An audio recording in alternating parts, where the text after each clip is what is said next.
want to start by telling you a very bitter fictional story. It appeared in the daily newspaper Ma'ariv about 40 years ago. But like all good fiction, it describes an all-too-present reality. This story describes a child coming home from school where they are learning about Chanukah, secular Israeli school.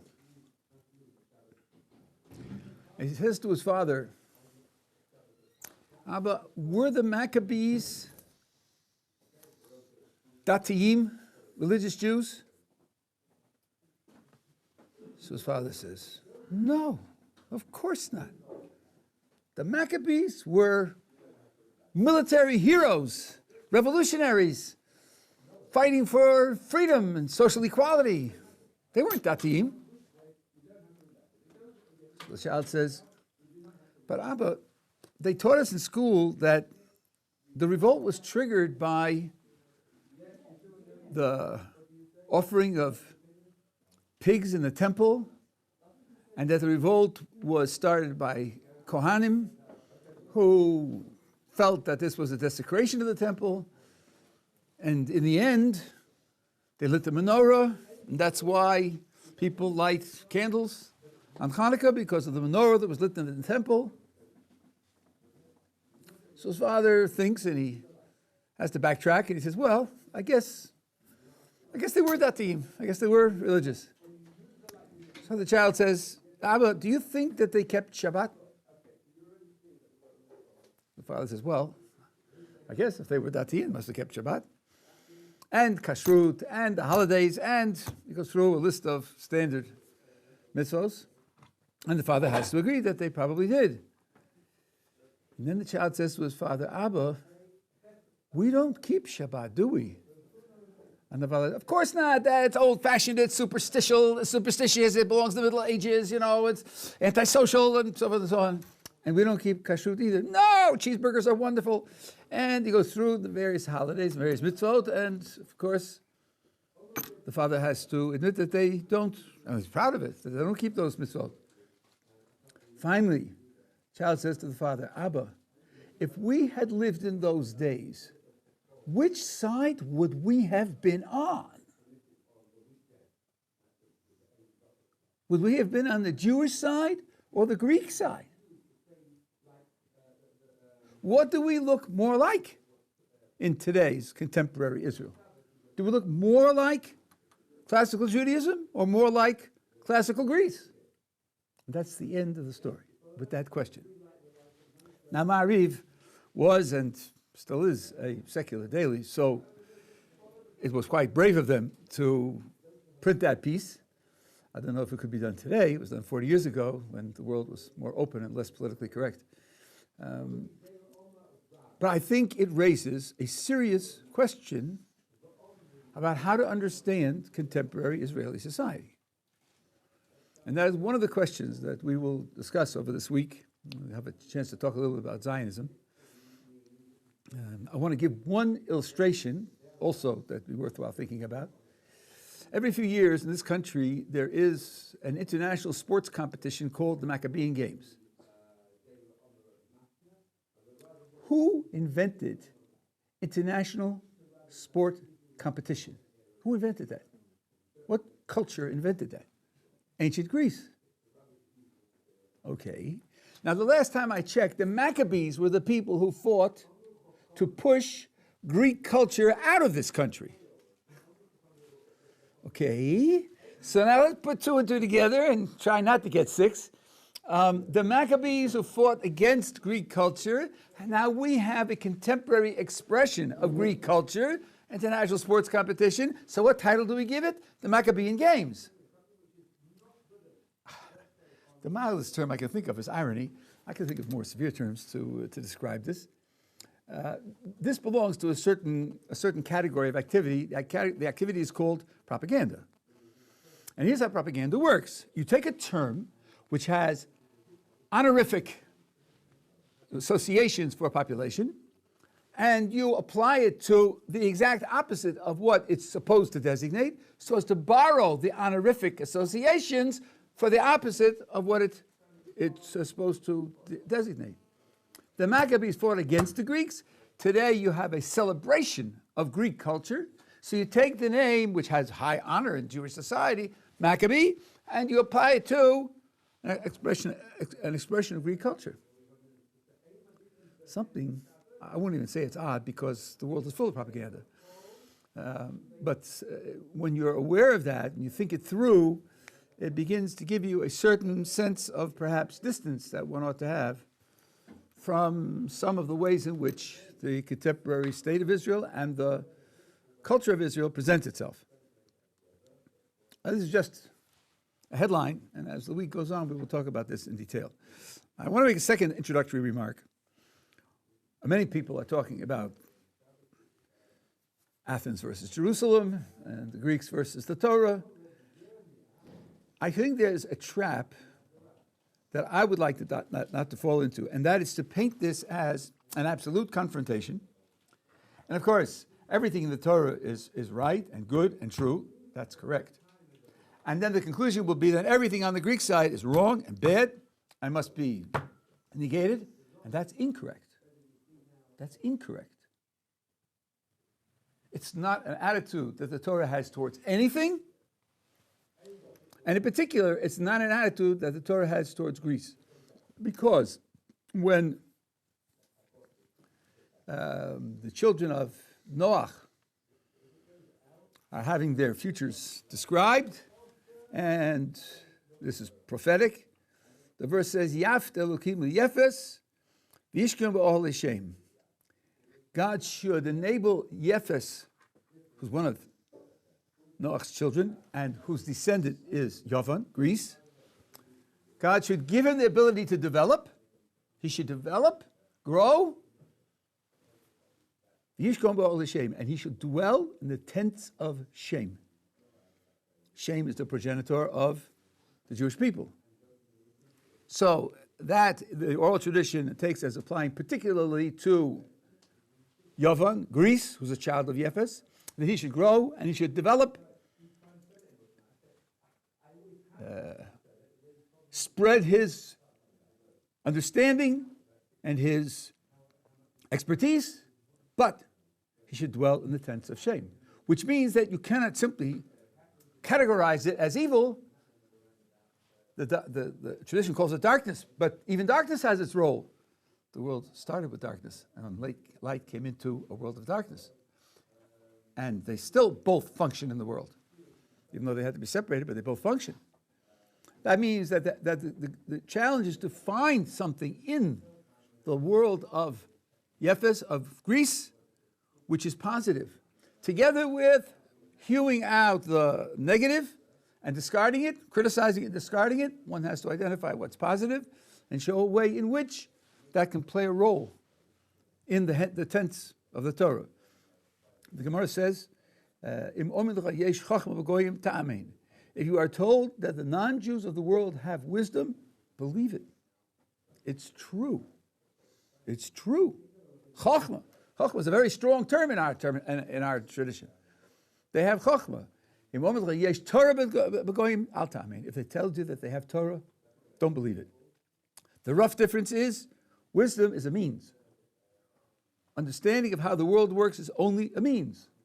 It doesn't tell you what you should do. It only tells you how to do what you set yourself to do. But it doesn't tell you what you should do. Torah tells you what you should do, which is A, wisdom unto itself, but the non-Jewish world has wisdom as well. As long as that wisdom is used in the tents of Torah, then it has a positive role. Now, I don't know how much you've looked at the archaeology in this country. If you go to the north and you see synagogues from 2,000 years ago, 1,800 years ago, very often the roof is supported by pillars which are in the Greek architectural style. And unlike certain naive archaeologists and historians who think that this was a compromise, this shows Greek influence on the Jewish religion, on the contrary, This attitude goes back to Noach, 4,000 years ago. That the Greek has a place, yes, Greek-style pillars can hold up the roof. They can do that.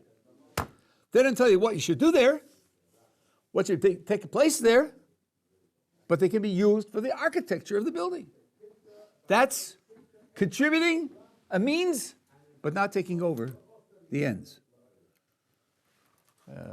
There was a fellow, I don't know if he's still alive, maybe he's still alive, Jacob Neusner, who at the last count wrote an infinity of books. He was writing one a year for many years, and he claimed the position of having understanding of Jewish history and Jewish philosophy and Jewish religion. And he wrote about the Greek influence on Judaism on the grounds that in some of those synagogues that were uncovered, there were mosaics, and some of the mosaics were mosaics of the zodiac, with the zodiacal pictures, which come from Greek culture. So he said, here you see obviously that Greek culture and Greek religion had inroads into Judaism and so forth and so on. One very careful archaeologist noticed that these pictures of the zodiac had labels. Some of the labels were wrong. It was the wrong constellation for the label. So he said, you know, if you were compromised with Greek religion, if you're trying to show that you had some desire to express Greek religion, you wouldn't get the labels wrong. This was an artistic style. And they put it up as an artistic decoration. And the labels, you get it right, you get it wrong, didn't matter. So one has to be very careful not to be overwhelmed by these borrowings of trappings of Greek culture, as long as they are just artistic elaborations or their architectural styles, and not infiltrating into the goals, which is Torah and only Torah. So I don't want to be caught in the trap of thinking that everything Greek has to be bad because Greece opposed what we stand for. No, we have to be careful to be selective and identify the parts of Greece that can be used, elevated, incorporated, identify the parts that can't, and those that can, we have to see how that can be done. Okay, that's the introduction to the whole series.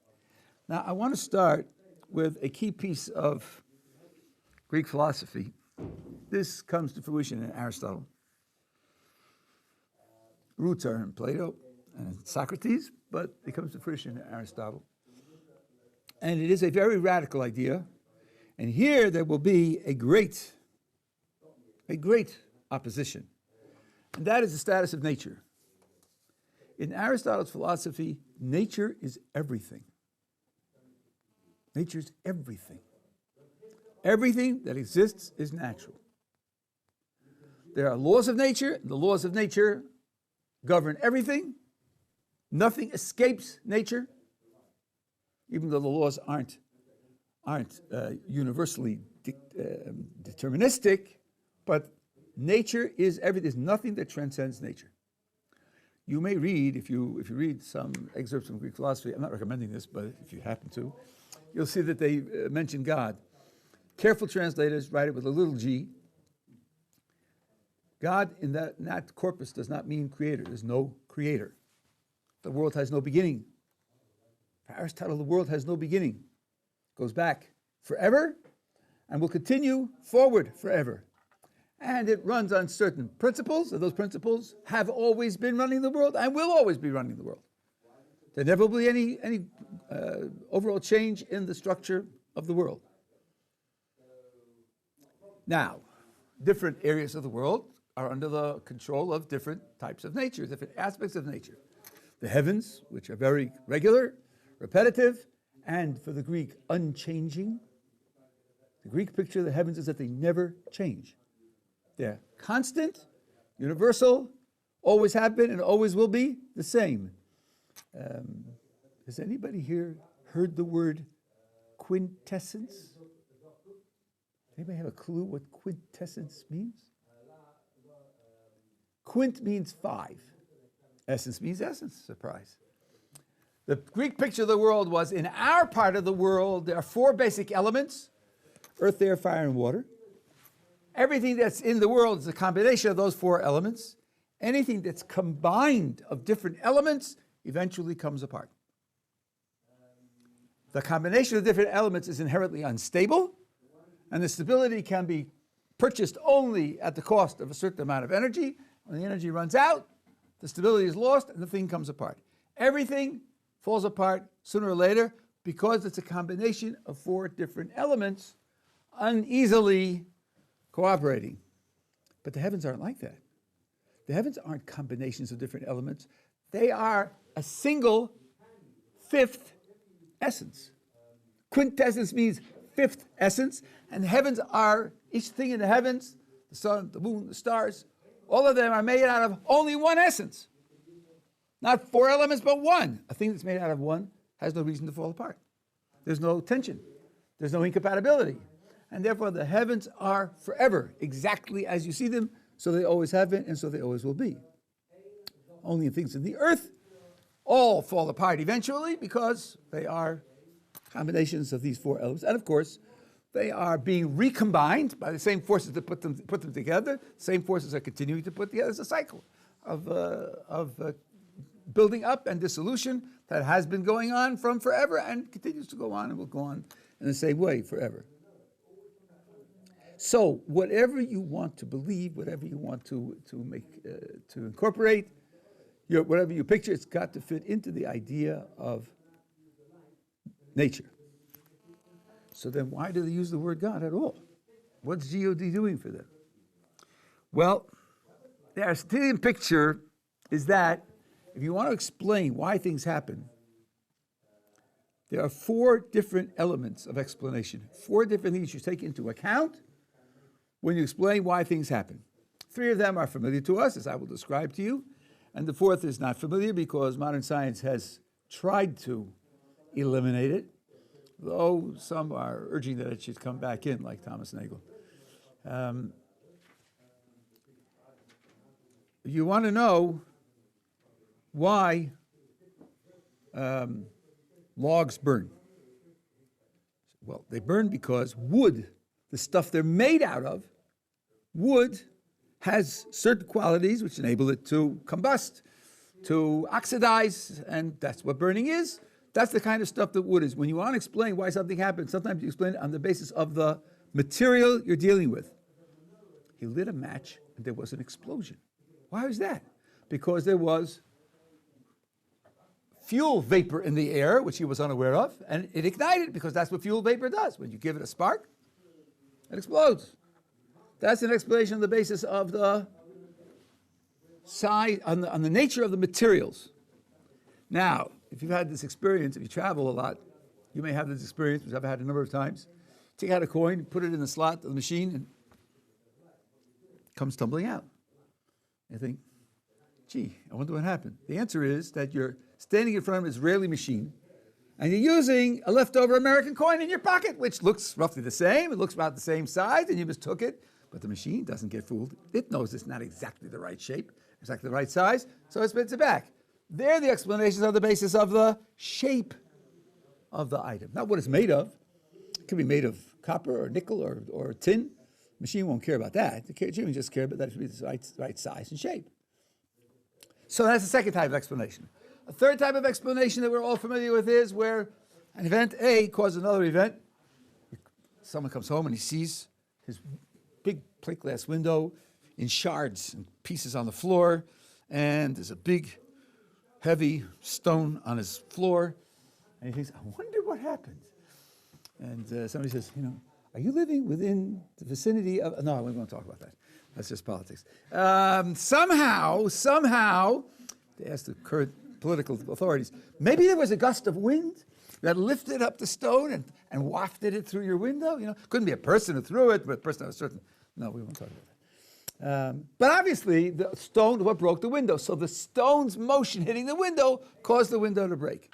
Those are three types of explanations which we all recognize, and Aristotle enshrined all three.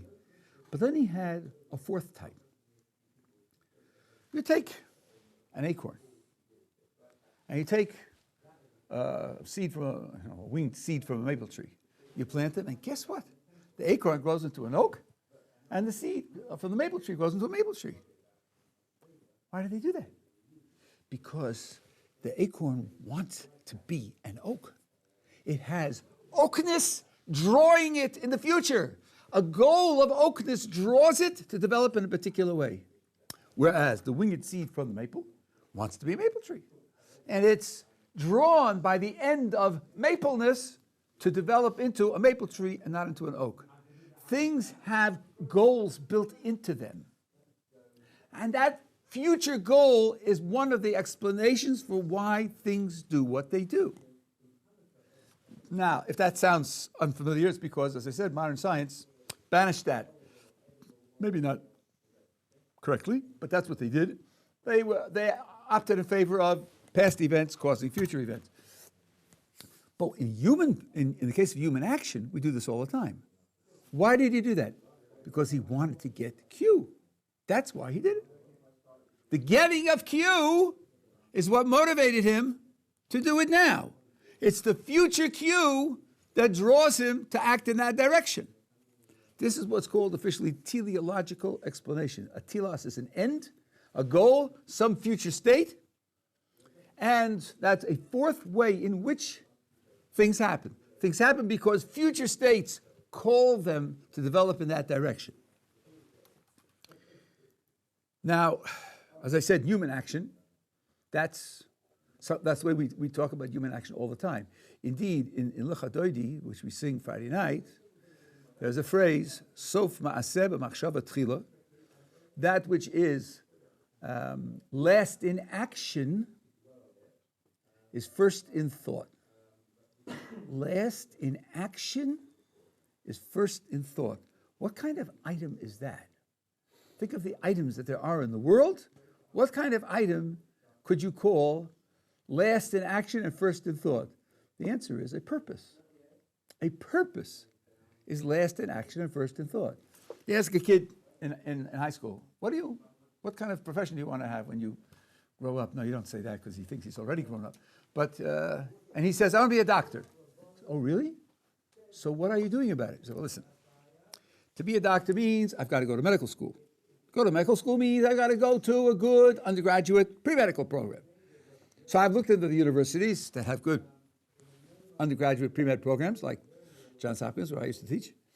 And I've discovered what kinds of criteria they use for admissions.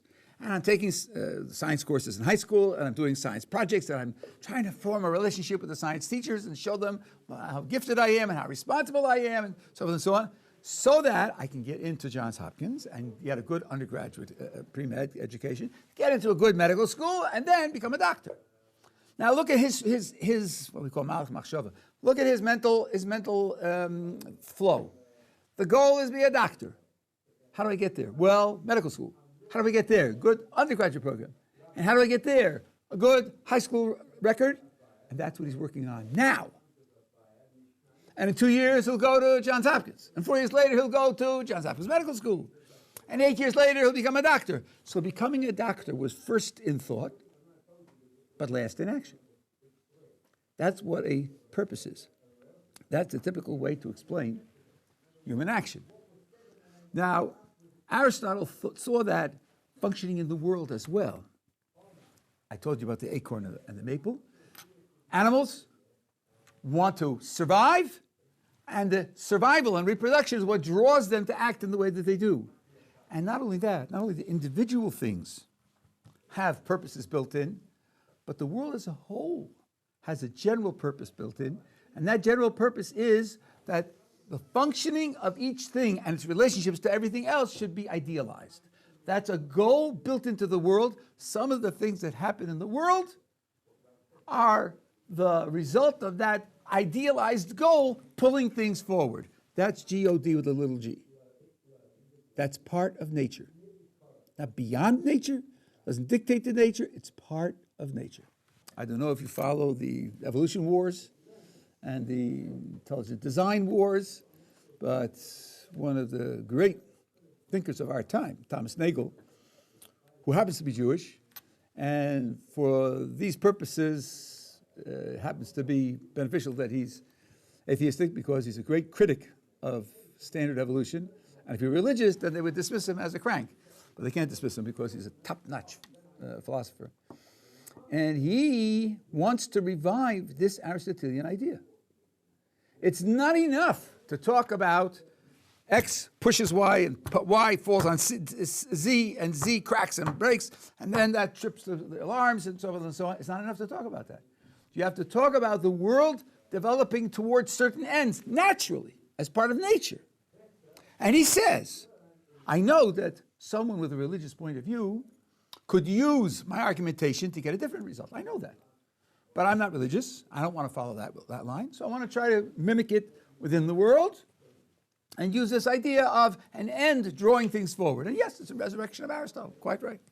So the book's not closed on Aristotle, even though the vast majority are screaming in pain and trying to discredit him, but they're not discrediting him with arguments. They're just discrediting him, which is the standard of debate today. Now, this is very important for us because little g OD sometimes can be confused for capital G OD. And we will have to be very careful to distinguish between them. Keep them clearly separate in our minds. Now, there's one more point I want to make today, and then we'll fill in these things in the coming days. We have a tradition that at a certain point in the oppression, the Greeks opposed 3 Jewish mitzvos. Shabbos, Milah, Bris Milah, circumcision, and Rosh Chodesh, beginning of the month. I don't think that's obvious at all. Okay, Shabbos celebrates the creation of the universe. We understand very well why Greeks are not going to put up with that. Because creation could only be the result of something that stands outside of the created world, outside of nature, superior to nature. They're not going to stand for that. Bris Milah, circumcision, that's to mutilate the body that nature produces. That's a crime. As a matter of fact, it was a rule in the Greek sport competitions that if you were circumcised, you couldn't compete because you had performed a mutilation, a violation of nature. And, of course, Jews aren't going to take that lying down. There were Jews who invented a surgical procedure to erase the sign of circumcision because you really want to compete. You really want to compete. And by the way, the Israeli army, I think this is still true, when they do a medical exam, and theoretically you could get 100 if you are in perfect medical shape, if you're circumcised, the top you can get is 97. You can't get 100. Which also could be questioned, I think. Could be questioned. Okay, but then Rosh Chodesh, beginning of the month? Who cares about that?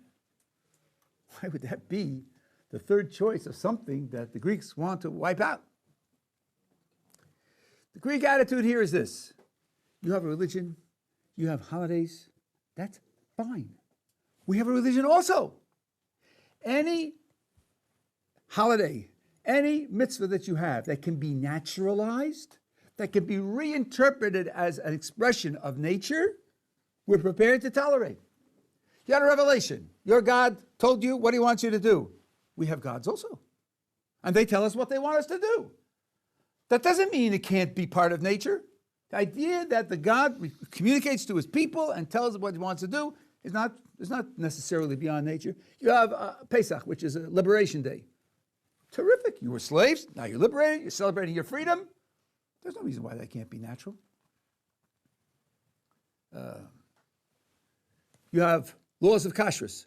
Every ancient civilization had food taboos. Every last one of them. So, welcome to the club.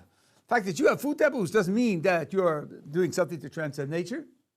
Only the ones that are impossible to reinterpret as natural did they oppose. So Shabbos, as we said, is obvious because Shabbos is the celebration of the creation. Can't be creation from a natural point of view. Bris Milah because it violates the body as it's created by nature, or as it's delivered by nature. What about the first of the month, the beginning of the new month? The new month was started when witnesses saw the new moon. That's perfectly natural. The new moon, the monthly cycle of the waxing and waning of the moon. But there happens to be a law on the Jewish books that the court is not bound by the citing of the witnesses. It's not bound by the citing of the witnesses. The witnesses can come and they can say they saw the moon and they can be cross-examined and their testimony passes all the tests and the court says, yes, you saw it, your testimony is perfect, we don't want it. We're pushing it off till tomorrow. Or the court can say, no witnesses appeared, there's no testimony at all, we're starting it anyway. The court is not bound by the witnesses. Therefore, the court is not bound by the moon. It's not bound by the moon. It can override the moon. Now, let's imagine we are starting the month of Nisan.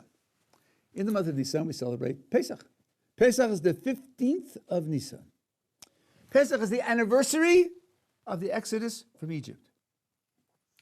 Now, the witnesses come or they don't come, and the court overrides what would have been a testimony and says, we're starting it today. No witnesses, no testimony, no moon, we're starting it today, Tuesday. So 2 weeks later on Tuesday will be Pesach. Is that the anniversary of the Exodus from Egypt? The moon says no, because the moon wasn't there on Tuesday.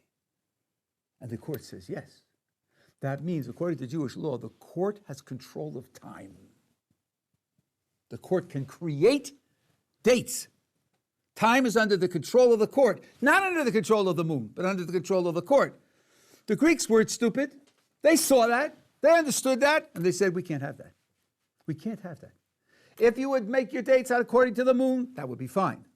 But you're not making your dates according to the moon. You're overriding the moon, then this is something which is anti-natural. It's built in to be anti-natural. This we cannot tolerate. The rest of it we can tolerate, but this we cannot. And therefore they opposed all three of them. This sets up a conflict concerning what could be called the nature of nature. What status does nature have? For the Greeks, nature is everything. What we need to do is analyze what nature is for us as Jews, and then see how the two ideas relate to one another.